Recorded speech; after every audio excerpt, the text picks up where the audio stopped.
बुझाता रे होली बोले में देखिए आई रोज समझ लगा हैप्पी होली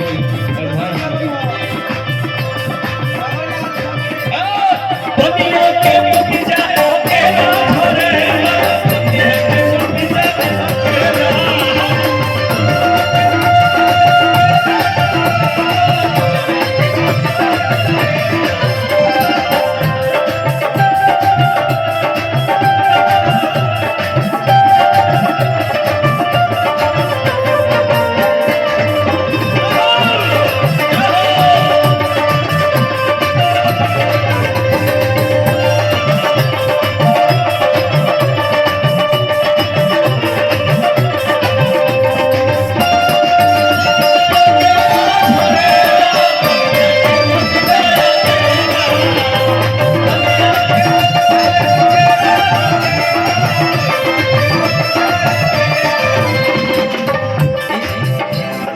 नामवा का हो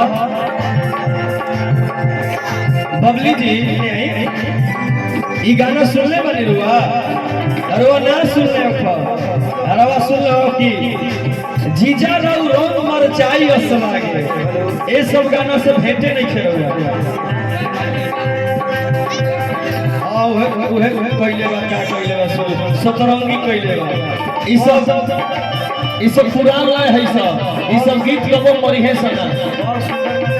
आहा ओही पन घटवा पनरिया के बेरा ओही पन घटवा पनरिया के बेरा